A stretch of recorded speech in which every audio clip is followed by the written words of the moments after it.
Good morning, everybody. Tequila here.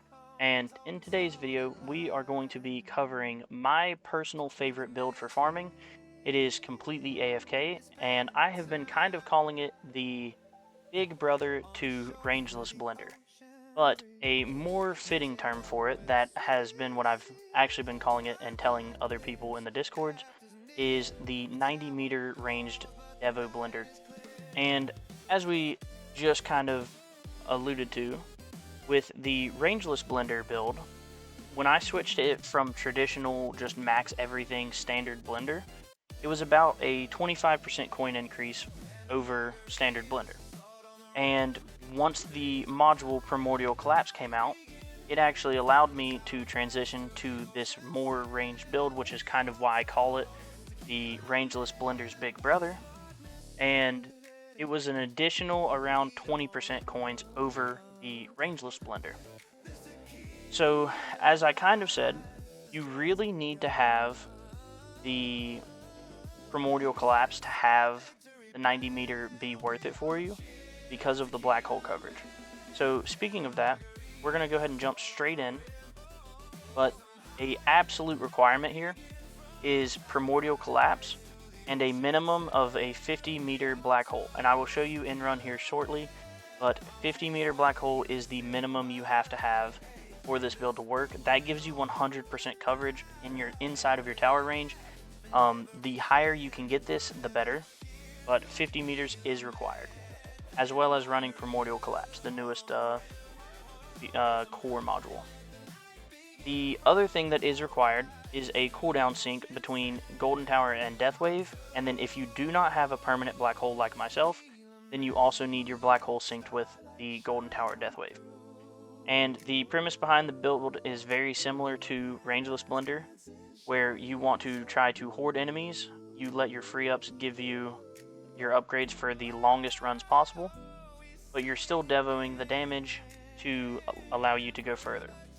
So once your ultimate weapon sync goes off, you are going to kill everything with orbs and make as many coins as possible.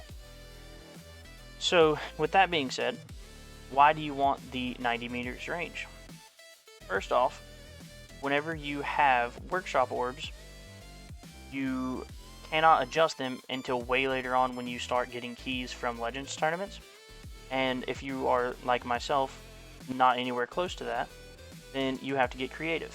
And with a 89.28 to, I believe, 90.5 meter range, it is absolutely perfect for the workshop orbs that you cannot move to go through the center of your black hole and essentially create a perfect orb devo. So the way that you actually achieve the 90 meter is you do not run the ranged card. So you leave the ranged card out, and in the labs here, you take your lab level, you take your ranged lab anywhere from level 15, 16, or 17. And the good thing is, if you do mess up and you take your ranged lab too high, when you're not in a run, you can actually adjust this level.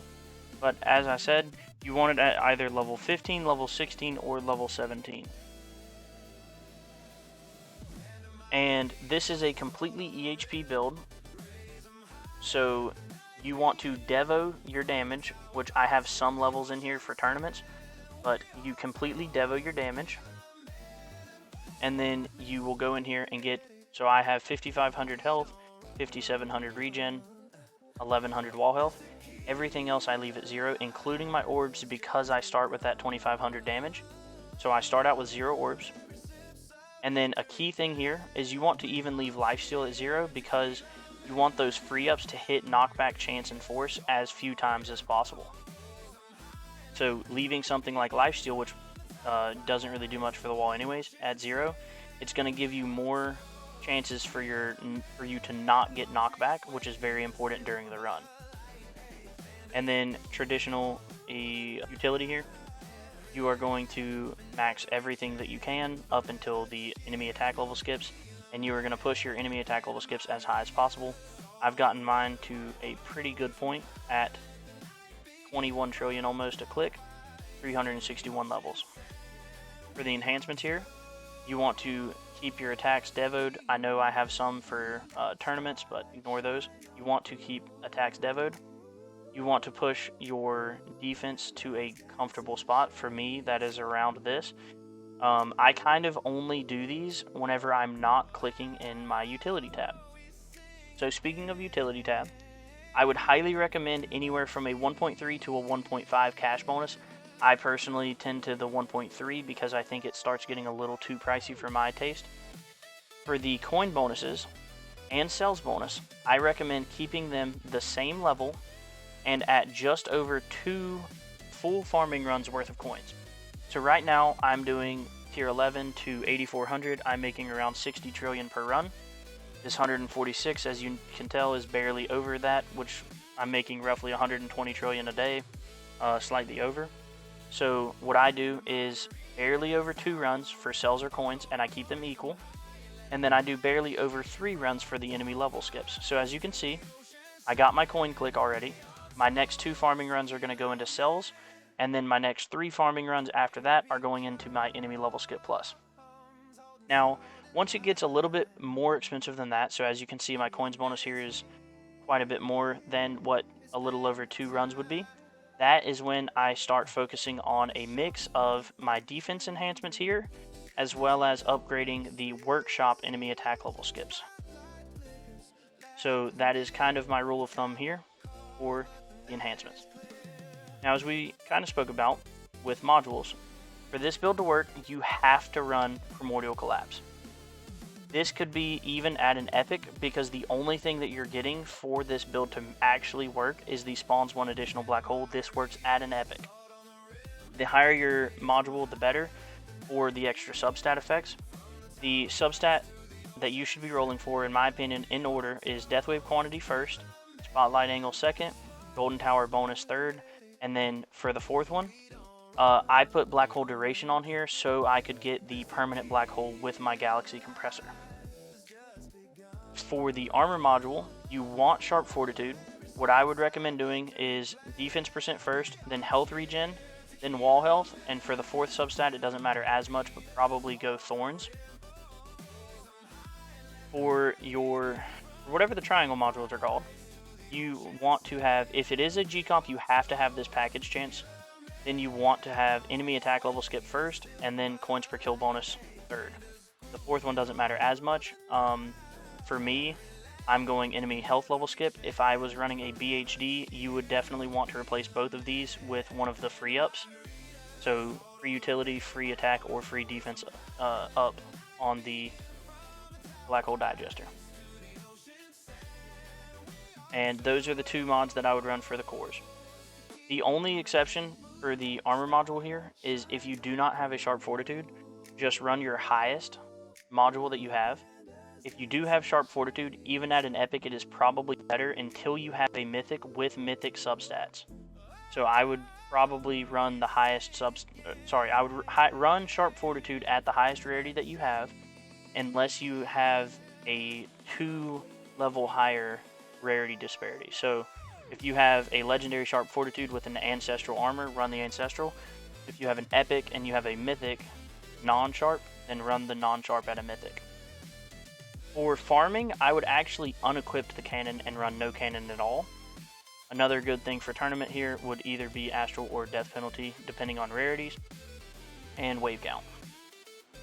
For the cards here, the cards that you absolutely need to be running is the EHP and Econ cards. So you have to have health, health regen, extra defense, enemy balance, coins, free ups, critical coins, wave skip, and wave accelerator.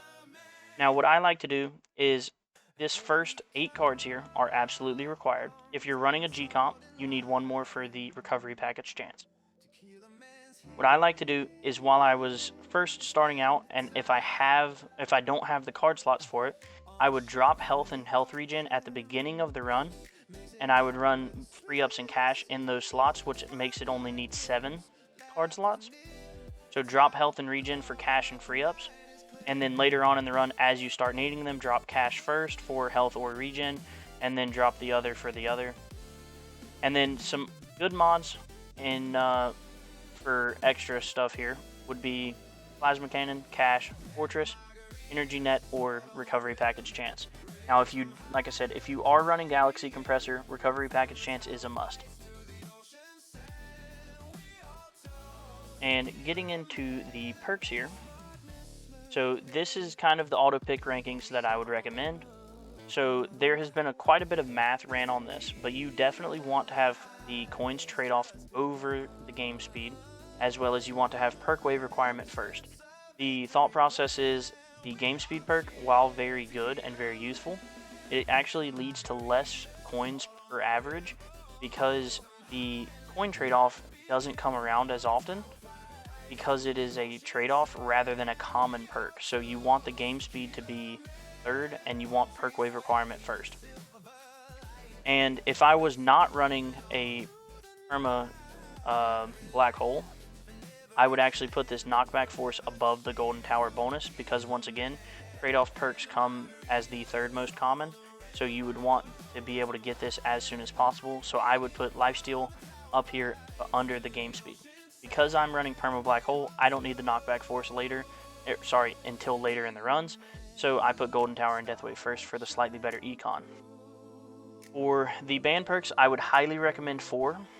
The 4 that you need are minus damage because this is a EHP build. You need to have the ranged minus damage here, and the reason that I don't is, once again, I have perma black hole. So once you get perma black hole, you can stop banning this perk because you can get the lab that is range disabled inside of a black hole that lets you drop it and get something useless like interest banned. The good thing about banning interest is it's 5 common perks that are no longer in the pool. Because this is an EHP build with the wall, you have to have this minus health regen trade-off banned, and then this cash trade-off is also a run ender. Now, similar to the Rangeless blender, this build is completely and freely AFK friendly. That is the biggest benefit to me because I have a very crazy busy life, so I need the completely AFK tower runs, and this build is working for me in tier 11 up to around 8400 waves. And if you do have a absolutely crazy big black hole, this is just a small caveat, you can drop the dimension core here and you can actually run a multiverse nexus. And just to show you what that would look like with a non-permanent black hole, and this is totally just to show you what that would look like, you're going to let the enemies come in, get on your tower, and I have a little bit too much damage, so this is going to take a while for them to actually start doing that. But as you can see here, very soon the ultimate weapons are going to go off, and it's going to pull everything in, and the orbs that I don't have right now, put down orbs, the orbs are going to go directly through the center of the black holes, and it will kill off any of the enemies.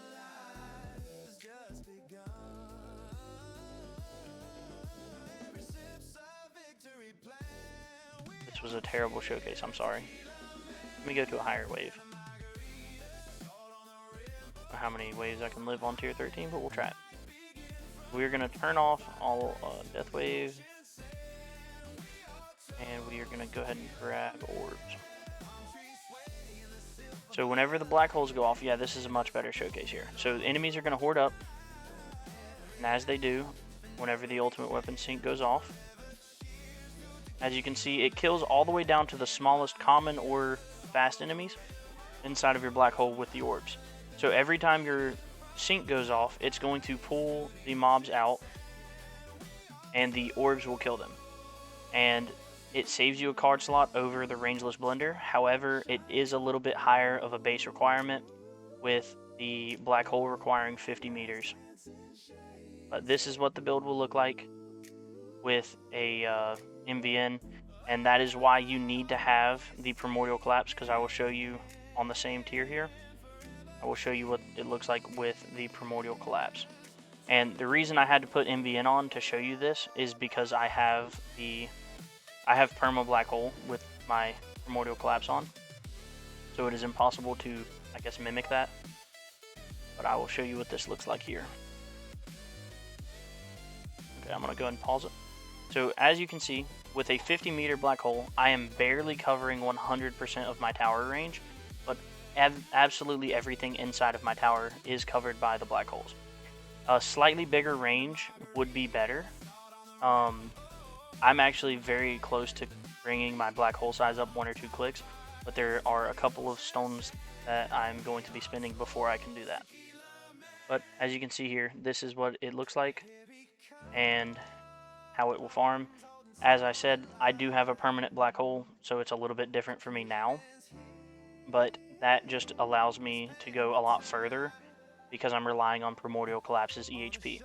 Before I had the EHP from Primordial Collapse, it was still about a 20% coin increase over Rangeless Blender, running a 1 and 20-second sync ultimate weapon.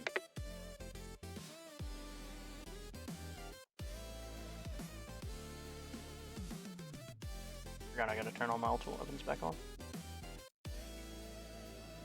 So that is going to about do it for this guide, but I'm gonna take this time really quick. And the reason that I know it takes about, or it was about a 20% increase, is because of the wonderful app called project-rend. So huge shout out to Dizzy, as many of you know him from the Discord. He has created this absolutely amazing app that I have a guide video to now. And as you can see here, there were quite a few jumps in the graph down here. I apologize, but I do not remember where I was at when I was using, I believe this jump here actually is around where I swapped to the, yeah, I think it was this jump here was when I switched to the 90 meters. It was this jump, and then this big jump here was whenever I went to a perma black hole and got a lot of extra waves. But the only reason I'm able to know that is because of this wonderful app, project-rend. Please go check out my guide video, check out project-rend. There's a lot more information on that video. I will have it linked in the description below. And with that, everybody, if you have made it this far, I just wanted to say thank you. You guys have been making this YouTube career of mine a dream come true, and it has been an absolutely amazing journey for me. We are getting very close to 400 subscribers, and when I break the 500 subscriber mark, I am going to be doing a stone pack giveaway, just as kind of a thank you to everybody in the community. I cannot express how much I actually appreciate every single one of you. It has been an amazing journey for me personally, and I just really appreciate everybody.